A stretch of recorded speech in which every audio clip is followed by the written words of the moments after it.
ব্যাপার অভিজিৎ, খুব অস্থির দেখাচ্ছে, কি হয়েছে? আরে ভাই, ওই একটা ভিডিও কল আসবে, তার জন্যই ওয়েট করছি। Video call? এর আগে তোমাকে কখনো ভিডিও কলে কথা বলতে দেখিনি। কোনো বিশেষ ব্যাপার কি? আরে ভাই, তুমিও না প্রত্যেকবারই। আরে তেমন কিছু নয়। আরে আমাদের কেতনবাবু ছিলেন না, ওই ক্রাইম ব্রাঞ্চের। হ্যাঁ হ্যাঁ, কেতনবাবু, মনে পড়েছে। আরে উনি বললেন যে 12:30টার সময় আমার সঙ্গে ভিডিও চ্যাট করতে চান, আমায় সারপ্রাইজ দেবেন, সেই জন্যই ওয়েট করছি। ও, স্যার কেমন আছেন? কেতন স্যার, আরে আপনাকে তো একদম ফিট মনে হচ্ছে। আরে কেন পেছনে লাগছো বাবা? জানো, রিটায়ারমেন্টের পরে বডিটা একটু বেড়ে গেছে। একটু এক্সারসাইজ করতে হবে। আরে না না স্যার, সত্যি বলছি, আপনাকে খুব স্মার্ট লাগছে। হ্যাঁ, আচ্ছা এটা বলো, তুমি তোমার বিয়ের কার্ড কবে পাঠাচ্ছ? আরে স্যার, আপনিও না। দেখুন স্যার, আপনি সিনিয়র, আপনি আগে করবেন, তারপরে আমি করব। আমি লাইন ভেঙে আগে কি করে যাব স্যার? হ্যাঁ, আরে ভাই, নতুন বাড়ি কিনেছি, ব্যাস ওরে বাড়ির মাল কিনে চলে আসবে। না হলে এই বয়সে আর কে মেয়ে দেবে বলো? আরে স্যার, আশা নিয়েই আমরা সবাই বেঁচে আছি। কোথায় বাড়ি কিনেছেন আপনি? ফার্ম হাউস নিয়েছি ওয়াসিতে। হ্যাঁ, চলে এসো রোববার, একসাথে লাঞ্চ করব। অবশ্যই স্যার, অবশ্যই যাব। এখন তোমাকে আমি এই ঘরটা দেখাচ্ছি, দেখো ঘরটা কেমন দেখতে। এই যে দেখো,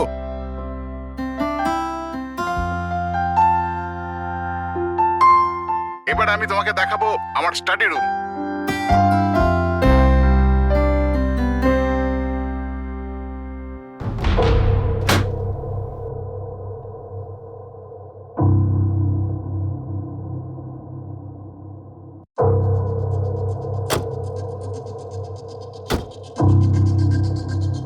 অভিজিৎ, এবার দেখো, দেখাচ্ছি তোমাকে দারুণ জিনিস, ফার্স্ট ক্লাস।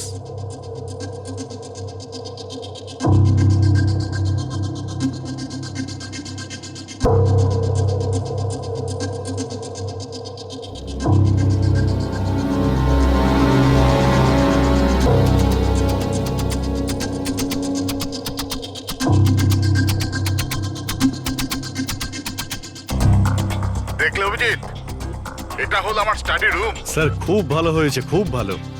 স্যার রুমটা একটু খালি খালি লাগছে, যখন ফার্নিচার এসে যাবে রুমটা কিন্তু দারুণ লাগবে স্যার। স্যার কি হলো?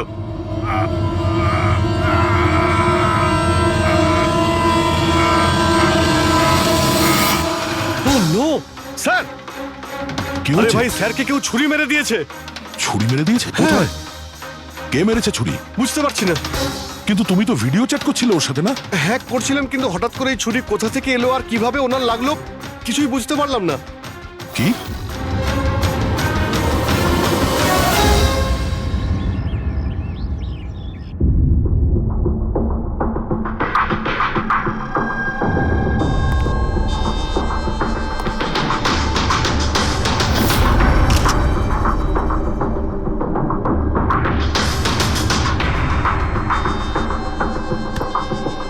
তুমি ঠিক আছো?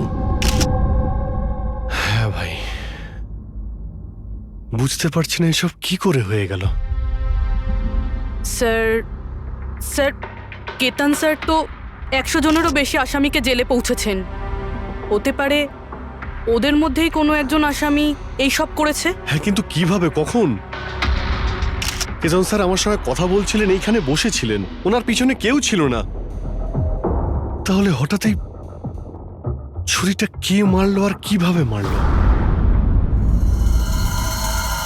তুমি একদম শিওর যে ঘরের মধ্যে আগে থেকে কেউ ঢুকে বসেছিল না? আরে না ভাই, কেতন স্যার ভিডিও চ্যাটে উনি পুরো রুমটা দেখাচ্ছিলেন, আমরা কথা বলছিলাম, আর রুমটা দেখো, এখানে কোনো জায়গাই নেই, সব কিছু তো খোলা, কেউ কোথায় কিভাবে লুকোতে পারে?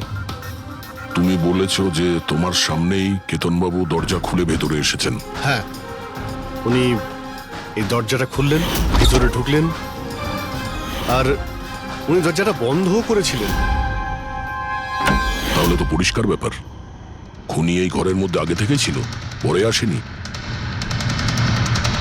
আর সেটাই তো ভাই আমি দেখতে পেলাম না কেন।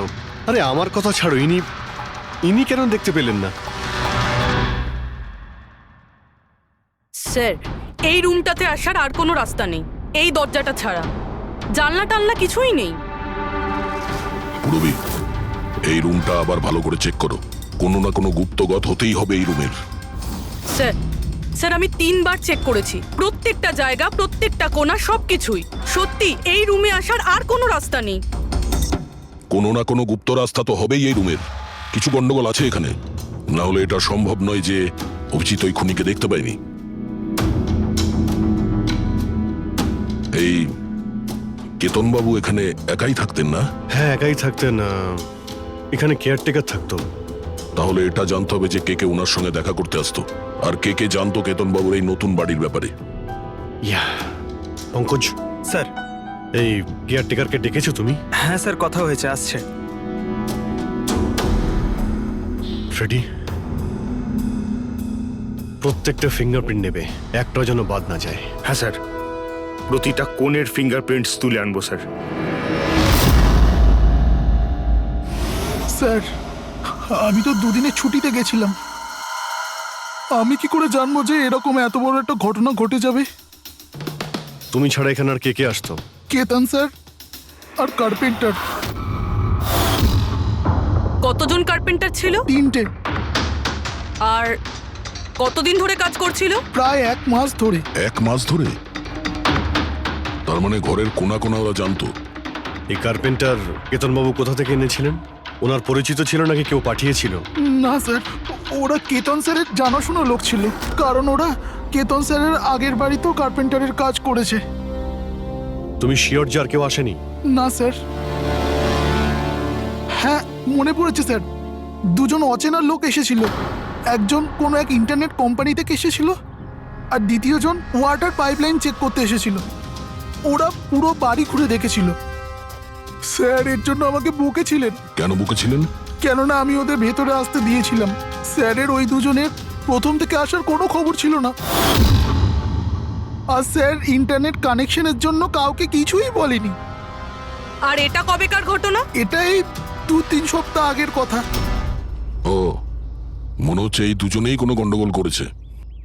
আচ্ছা, 5 বছর আগে তোমরা যখন এই কেসটা সলভ করেছিলে, তখন কেতনবাবু ছাড়া এই টিমে আর কে কে ছিল? আমি, পুরবী, কেতন স্যার আর মহেন।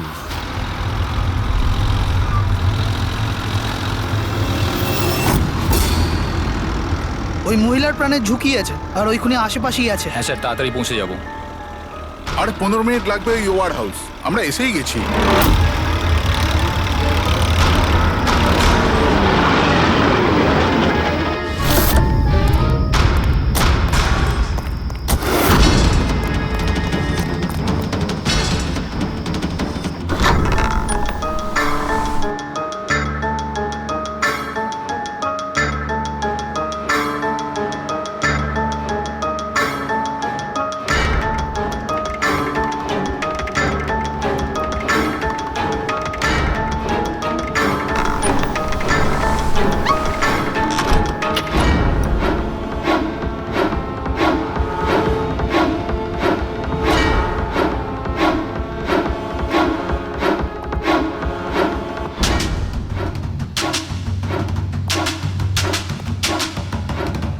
স্যার, এখানে তো কোনো মহিলাকে দেখতে পাচ্ছি না, আর ওই অপরাধীও নেই। ওটা কোনো মিথ্যে কল ছিল না তো? কোনো কারণ তো হবেই যে কেউ আমাদের ফোন করে এখানে ডাকলো, আর সেই কারণ এই আশেপাশেই আছে।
স্যার স্যার বিনোদ, হ্যাঁ স্যারকে কেউ ছুরি মেরেছে। Sir sir oh no oh no, he is dead. তুমি দরজাটা দেখো, দরজা দেখো তাড়াতাড়ি। আরে দরজা তো ভেতর থেকে বন্ধ, তার মানে খুনি ঘরের ভেতরেই কোথাও আছে। ওদিকে দেখো, তুমি ভেতরটা দেখো, তাড়াতাড়ি যাও। দেখছি।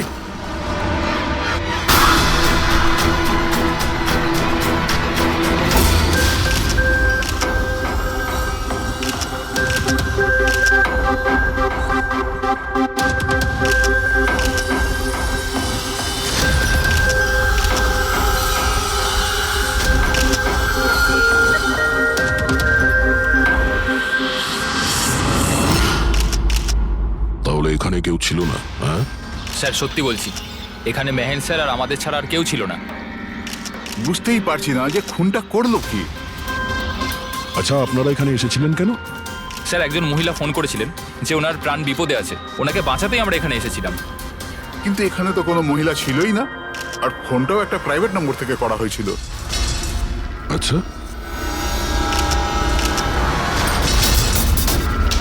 এগুলো একটা ষড়যন্ত্র, প্ল্যান করে করা ষড়যন্ত্র।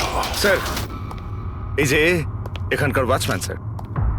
তুমি গোডাউন কটায় বন্ধ করেছিলে? স্যার রাত 10টার সময়। সেই সময় এখানে কেউ ছিল? না স্যার, ভালো করে চেক করেছিলাম, কেউ ছিল না। আপনারা এই রুমের দরজাটা খোলা রাখেননি তো ভেতরে আসার পরে? না, ভেতরে ঢুকতেই আমরা সবার আগে দরজাটা ভেতর থেকে বন্ধ করে দিয়েছিলাম। স্যার খুন হওয়ার পরেও আমরা দরজা চেক করেছিলাম, ভেতর থেকে বন্ধই ছিল। খুনি আগে থেকেই ভিতরে ছিল, কেতন স্যারের বাড়ির মতো। একটাই দরজা যেটা বন্ধ ছিল, আর কোনো জানালা নেই। তাহলে খুনি গেল কোথায়? স্যার আবারও একজন এমন অফিসারের খুন হয়েছে যাকে আমরা চিনি। আমার মনে হচ্ছে খুনিকে আমি চিনি। অভিজিৎ, তুমি কি করে খুনিকে চিনবে? তুমি তো দেখোইনি খুনিকে। পার বুঝে গেছি স্যার, আপনি কার দিকে ইঙ্গিত করছেন।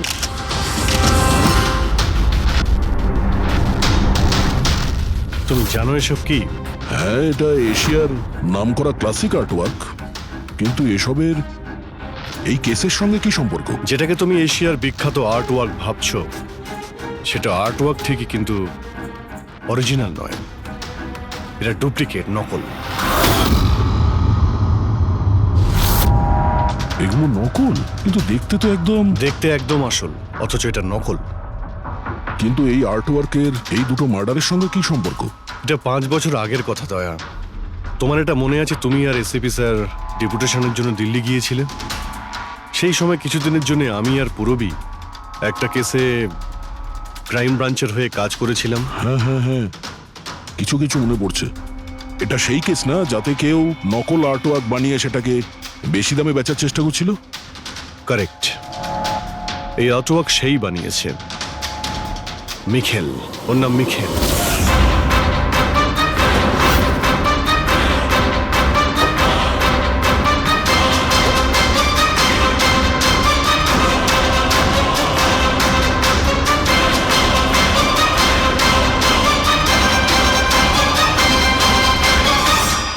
এমনটা নয় যে ওর প্রতিভা বাকি শিল্পীদের থেকে অনেক কম ছিল, তবে সত্যি কথা বলতে ও ওদের থেকে অনেক বেশি ট্যালেন্টেড ছিল।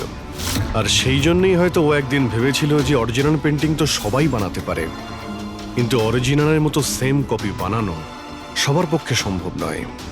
আর এই কাজে এত টাকা ছিল যে ওর আসল পেন্টিং বানানোর কোনোদিনও প্রয়োজনই হয়নি। ও কোটি কোটি টাকা ইনকাম করেছিল মহান আর্টিস্টের অরিজিনাল পেন্টিংয়ের নকল পেন্টিং বানিয়ে। আর ওর কাজ এতটাই ভালো ছিল যে কেউ বলতে পারতো না যে পেন্টিংটা আসল না নকল।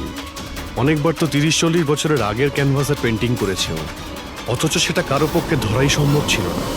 কিন্তু একদিন পরিস্থিতি এমন হলো, অনেক আর্ট প্রেমী যখন কোটি কোটি টাকা লস করলো, তখন ক্রাইম ব্রাঞ্চ মিখেলকে ধরার দায়িত্ব আমাদের 4 জন অফিসারকে দেয়। কেতন স্যার, মহেন, পুরবী আর আমি। মিখেলকে ধরা এত সহজ ছিল না, কিন্তু কথায় আছে না, পিঁপড়েকে ধরতে হলে মিষ্টির ব্যবহার করতে হয়। আর এই পিঁপড়ের মিষ্টি ছিল ওর পুরনো ক্যানভাস, আর সেই কেমিক্যাল যেগুলো ও ব্যবহার করত 200 থেকে 250 বছরের পুরনো পেন্টিং তৈরি করতে। আমরা সমস্ত আর্ট গ্যালারি আর দোকানে নজর রাখতে শুরু করে দিই যেখানে এইসব জিনিস পাওয়া যেত। যারা এই সমস্ত জিনিস কিনতে আসতো তাদের পুরো ঠিকুজি কুষ্টি বার করতাম আমরা।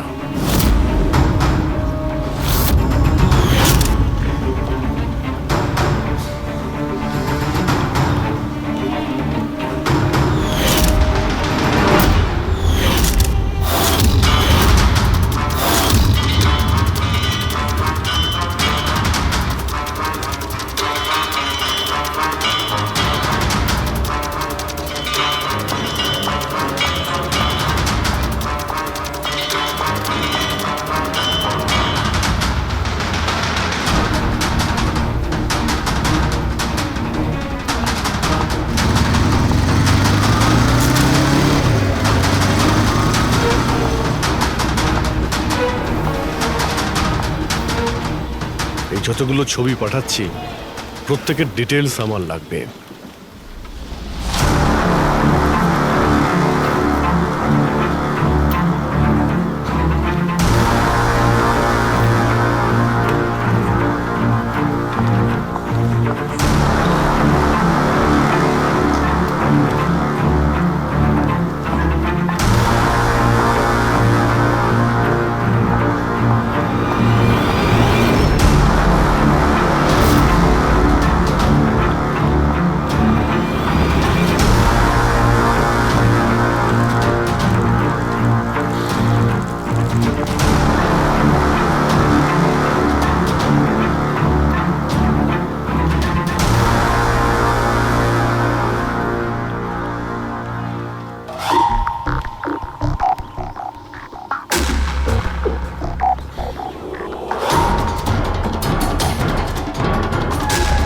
আর তারপরে 1 সপ্তাহ পরে আমরা এমন একটা মেয়েকে দেখলাম যে জিনিসপত্র তো কিন্তু তার কোনো আর্ট ব্যাকগ্রাউন্ড ছিলই না।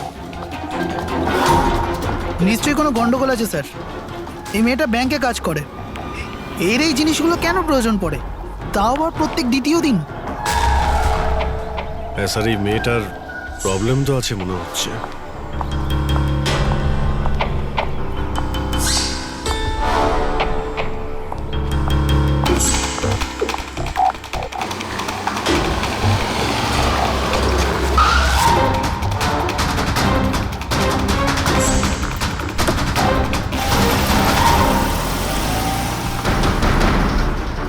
এই মেয়েটার একটু গন্ডগোল আছে, ওর পিছু নাও, দেখো কোথায় যাচ্ছে।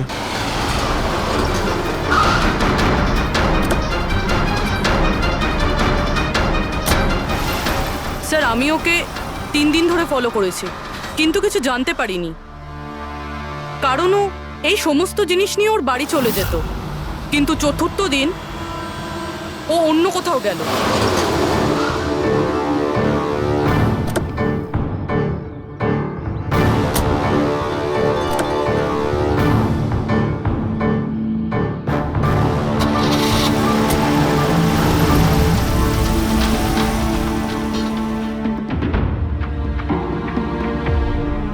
নিখিল, নিখিল, নিখিল, নিখিলও না, এখনো লাঞ্চটাও করেনি।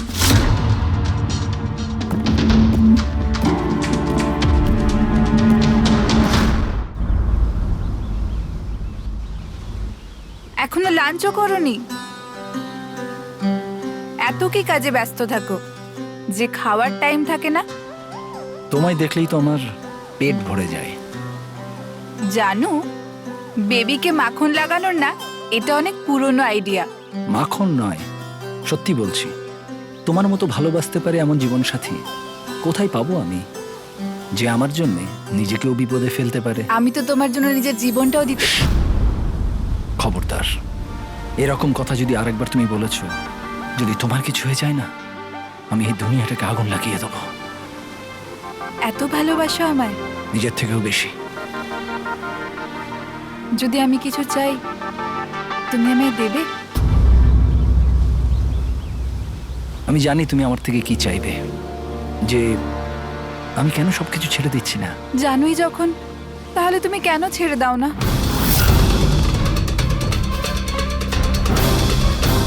শীতল, মানুষের জীবনে দুটো নেশা হয়, আমার ভালোবাসার নেশা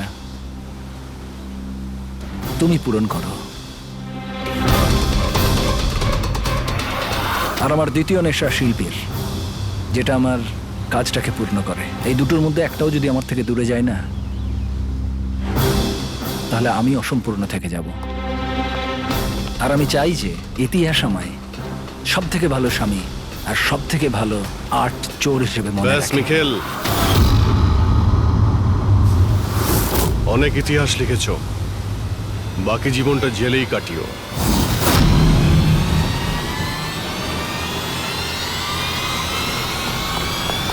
মিখেল,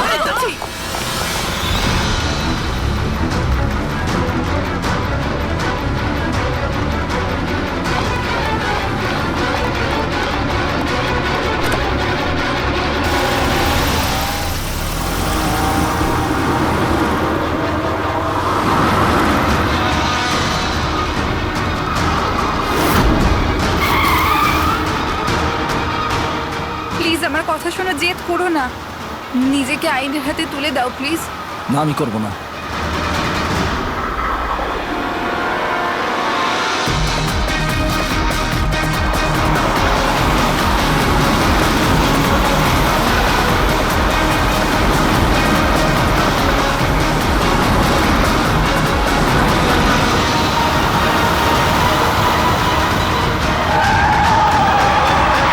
নিখিল!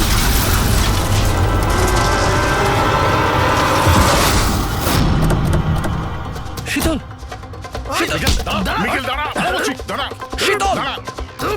শীতল, চোখ খোলো, শীতল!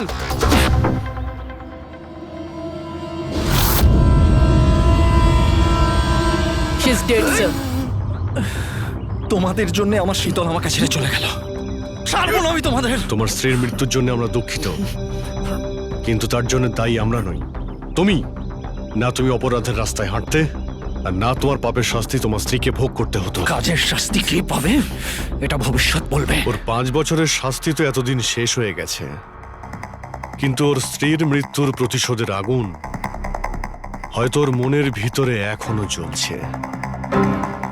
মানে কেতনবাবু আর মেহেনের পরে ওর টার্গেট এখন পুরবি আর তোমার উপর। কারেক্ট। কিন্তু স্যার, ও এসব করছেটা কি করে? কারণ নজরে পড়ছে না কেন? এবার এই রহস্যের পর্দা তো মিখেলই তুলতে পারবে। ও তোমার আর আমার কোনো ক্ষতি করার আগে মিখেলকে আমাদের ধরতেই হবে।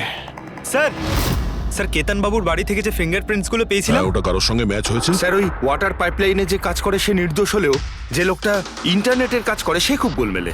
এই ইন্টারনেটের লোকটা কে? Sir Ramen sir. Sir sir পুরনো পাপি স্যার। এই তো 6 মাস আগে ও অথর রোড জেল থেকে ছাড়া পেয়েছে স্যার। Arthur road jail? ওই মিখেলকে তো ওই জেলেই রাখা হয়েছিল। তার মানে ওই জেলেই এই অপরাধের প্ল্যানিংটা করা হয়েছিল, মিখেল আর ওই রমন যোগ মিলে নিয়ে। তুই নিশ্চয়ই আবার জেলে যেতে চাইবি না? না স্যার, আমার দ্বিতীয়বার জেলে পাঠাবেন না স্যার। যদি আজ আমি মিখেলকে না পাই তাহলে তোকে এখানেই পুঁতে দেবো। না স্যার, মিখেল আমার সাথে এখানেই দেখা করতো, এখানেই দেখা করতো। আমি সেখানেই নিয়ে যাচ্ছি আপনাদের। আমার মিখেলকে চাই, ব্যাস। হ্যাঁ স্যার, ওখানেই নিয়ে যাচ্ছি আপনাদের।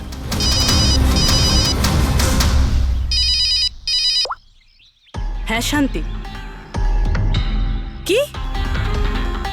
বাবা শরীর খারাপ করছে? কিন্তু এরকম হঠাৎ? আমি তো কেসের ইনভেস্টিগেশন করতে এসেছি। কি হয়েছে? স্যার ওই বাবা একটু অসুস্থ হয়ে পড়েছে। ওই শান্তি নার্স যে আমার বাবার দেখাশুনো করে, সেই ফোন করেছিল। ঠিক আছে, তুমি যাও, আমরা দেখে নিচ্ছি। কিন্তু স্যার। যাও, আর কোনো প্রয়োজন পড়লে ফোন করবে।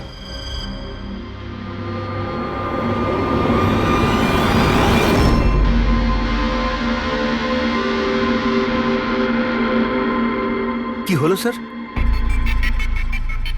ফ্রেডি, আমি এটা ভাবছি যে আমাদের এই সিআইডির কেরিয়ারে আমরা অনেকেই ক্লোজ রুম মার্ডার সমাধান করেছি, কিন্তু তাদের মধ্যে একটা কেসও এরকম ছিল না। হ্যাঁ স্যার, এর আগেও এরকম ঘর বন্ধ থাকার কেস এসেছিল।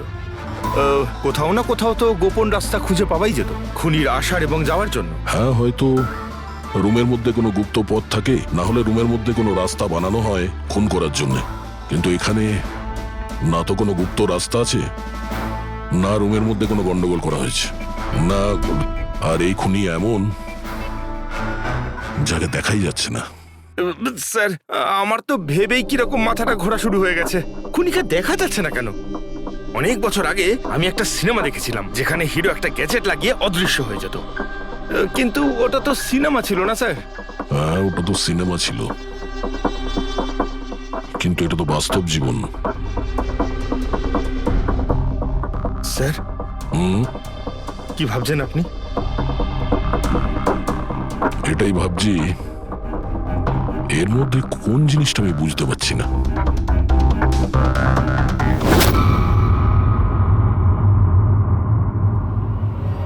ও মাই গড, তার মানে এই ব্যাপার।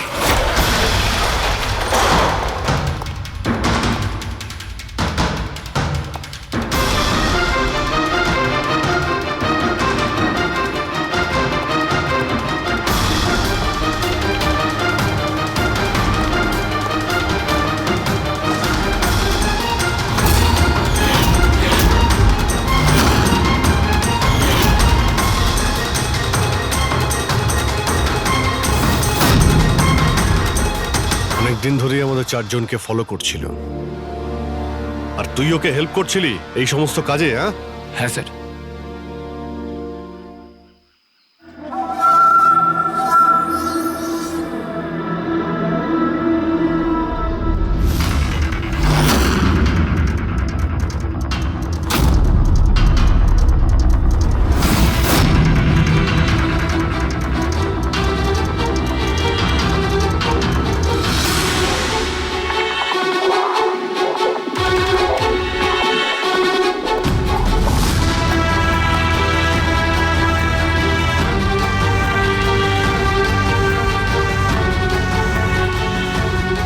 কিন্তু এই ওয়ালপেপার, ফার্নিচার, এসবের ছবি কেন নিয়েছিলি? হ্যাঁ, ওই মিখেল যেমন যেমন বলেছিল আমি সেরামই ছবি নিয়েছিলাম স্যার। ব্যাস, আমি শুধু জানতাম না এই ছবিগুলো নিয়েও কি করবে স্যার।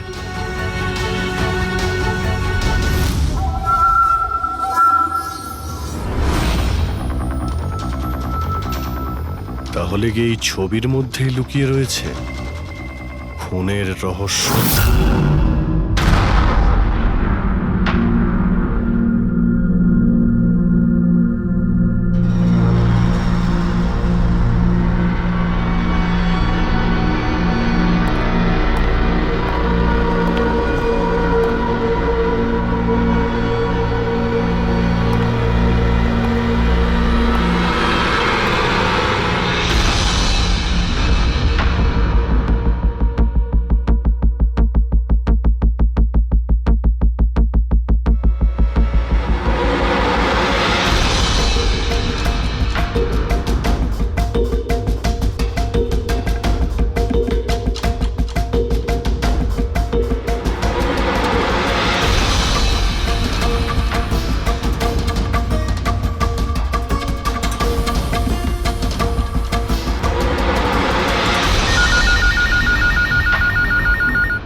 হ্যালো, কেমন আছো অভিজিৎ বাবু? মিখেল। ব্যাপার, এতদিন পরেও তুমি আমার গলার আওয়াজ ভুলোনি। এমনিতে আমি জানতাম যে তুমি আমার বাড়ি পর্যন্ত নিশ্চয়ই পৌঁছবে। ইন্টেলিজেন্ট তুমি, কিন্তু সরি, তোমাকে স্বাগত জানাতে আমি বাড়িতে ছিলাম না। তোকে স্বাগত তো জানাবে সিআইডি, যখন আমরা তোকে আরেকবার ধরে জেলে নিয়ে যাব। জেল তো আমি তখন যাব না যখন তোমাদের নজরে আমি আসব। তার আগে এই ধাঁধাটা তো সমাধান করো যে আমি তোমাদের এমনিতে নজরে কেন আসছি না। কি হলো, কি ভাবনায় পড়ে গেলে? হ্যাঁ, আমি জানি তুমি ইন্টেলিজেন্ট, কিন্তু এতটাও ইন্টেলিজেন্ট নও যে এই কেসটাকে সমাধান করো। কেসটা তো তোমার আর পুরবীর মৃত্যু দিয়েই শেষ হবে। মিখেল, রাগ নয় অভিজিৎ বাবু, রাগ করে কেন নিজের বিপি বাড়াচ্ছ? চলো একটা ছোট্ট তোমায় হিন্ট দিয়ে দিই। আমায় তুমি সেখানেই দেখতে পাবে যেখানে এই গল্পের শুরু হয়েছিল, যেখানে শীতলকে তুমি আমার থেকে ছিনিয়ে নিয়েছিলে। পুরবি মারা যাওয়ার আগে তো নিশ্চয়ই পৌঁছতে পারবে। মিখেল, মিখেল, হ্যালো পঙ্কজ, তুমি এক্ষুনি পুরবীকে ফোন করো, ওকে বলো বাড়িতে থাকতে, বাইরে বের না হতে। ও কি হলো স্যার? আচ্ছা, আমি যেটা ভাবছি সেটা যদি ঠিক হয় তাহলে জানা যাবে যে খুনি এগুলো কিভাবে করলো। কিভাবে? আশ্চর্য তো, বাবা তো পুরোপুরি সুস্থ আছে, তাহলে তাহলে শান্তি ফোন করে আমাকে ডাকলো কেন? আর নিজেও তো বাড়িতে নেই। ফোন করলাম, ফোনটাও ধরছে না।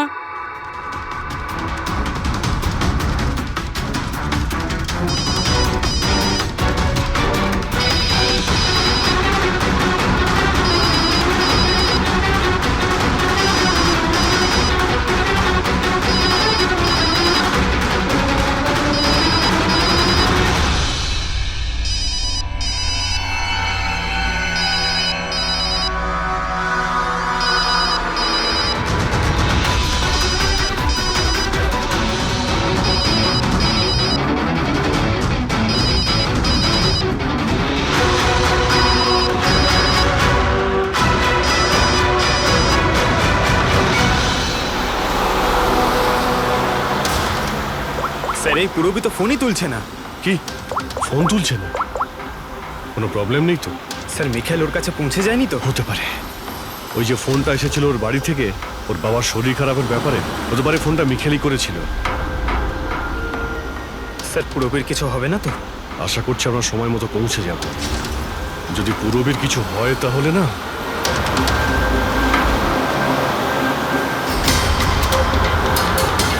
এসে গেছি। এটা সেই জায়গা যেখানে মিখেলের ওয়াইফ মারা গিয়েছিল।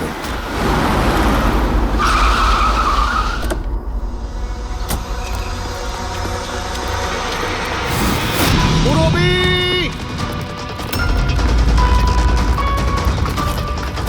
পুরবি!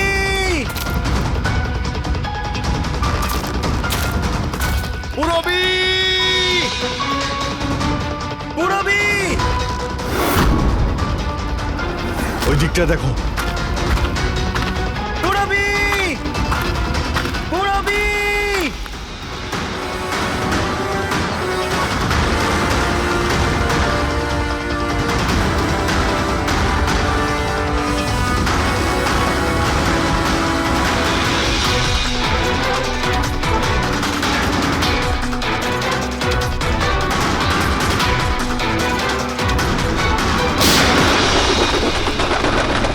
পুরবি! পুরবি!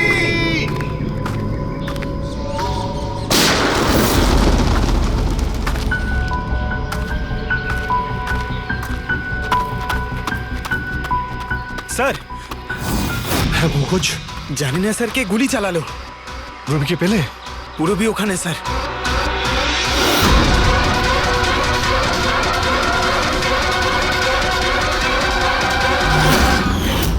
ও নো! পঙ্কজ, অ্যালার্ট থাকবে। আমাকে কভার করো, আমি যাচ্ছি পুরবীর কাছে।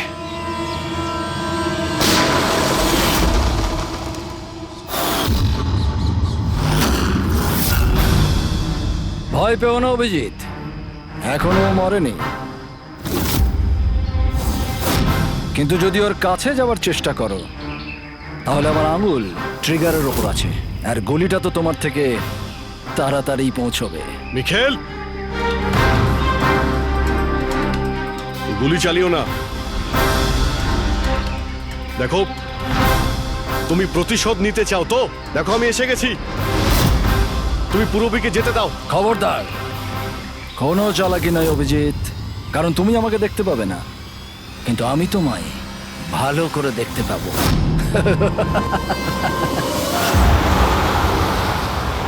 অভিজিৎ, আমার কথা মন দিয়ে শোনো, তুমি একদম রিয়াক্ট করবে না।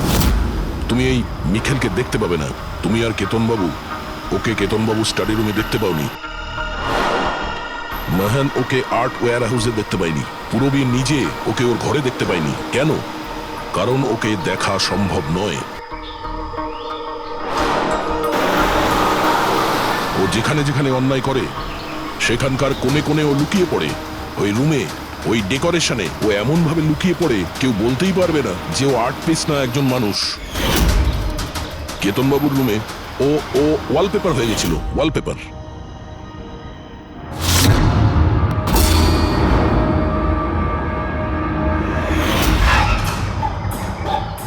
আর মেহানের ওই ওয়্যার হাউসে ও ও পোর্ট্রেট হয়ে গেছিল।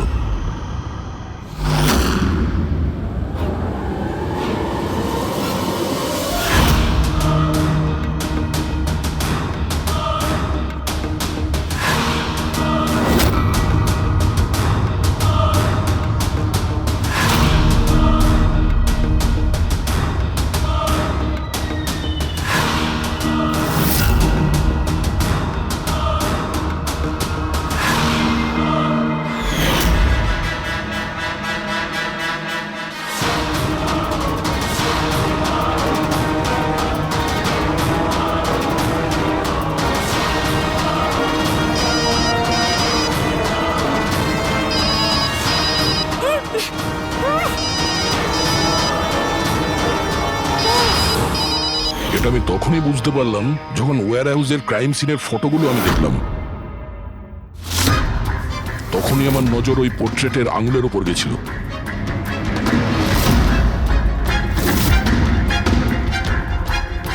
ও পোর্ট্রেট ছিল না, ওই মিখেল ছিল, মিখেল। ওকে দয়া, পঙ্কজ সাবধানে, পঙ্কজ সাবধানে, জঙ্গলে লুকিয়ে আছে। পঙ্কজ, তুমি এখানেই থাকো, রবির দিকে নজর রাখবে। মিখেল, আমরা কিছুই করব না, আমরা এখান থেকে চলে যাচ্ছি। তবে তুমি রবিকে ছেড়ে দাও প্লিজ।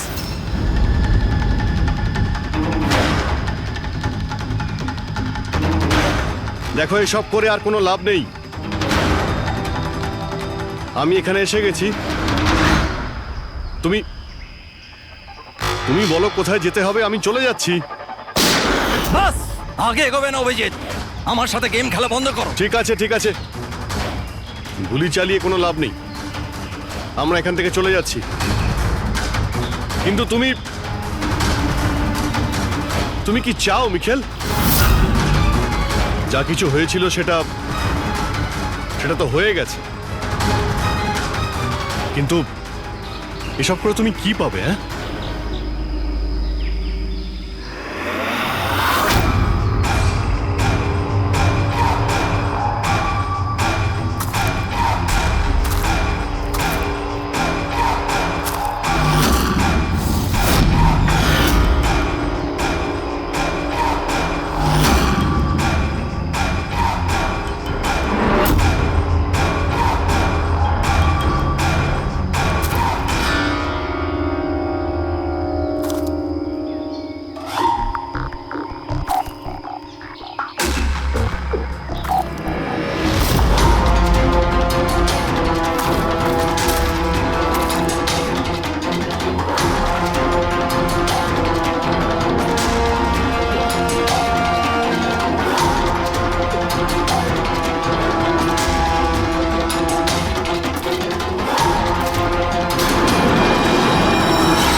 আমার শীতলকে তুই আমার থেকে নিয়েছিলি, আমি তোকে ছাড়বো না।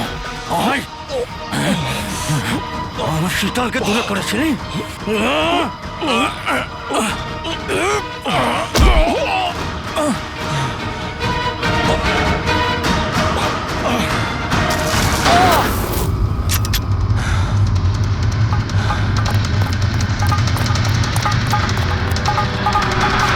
পপি তুমি ঠিক আছো তো? তোর আসল জায়গা জেলে, আর এইবার তুই বাইরে আসবি না, সোজা ফাঁসিতে ঝুলবি। আমার বউয়ের জ্বলন্ত চিতা দেখে আমি শপথ নিয়েছিলাম যে যতক্ষণ না তোমাদের চারজনকে আমি শ্মশানে পাঠাবো, না বেঁচে থাকবো না মরবো। দুজন তো গেল, এখন তোমরা দুজন বেঁচে। তোমাদের আইনকে বলো যেন শক্ত থেকে শক্ত জেল বানাই, কারণ এবার কোনো জেলই তোমাকে আমার থেকে বাঁচাতে পারবে না। ঠিক আছে, চলো নিয়ে যাও একে। চল চল।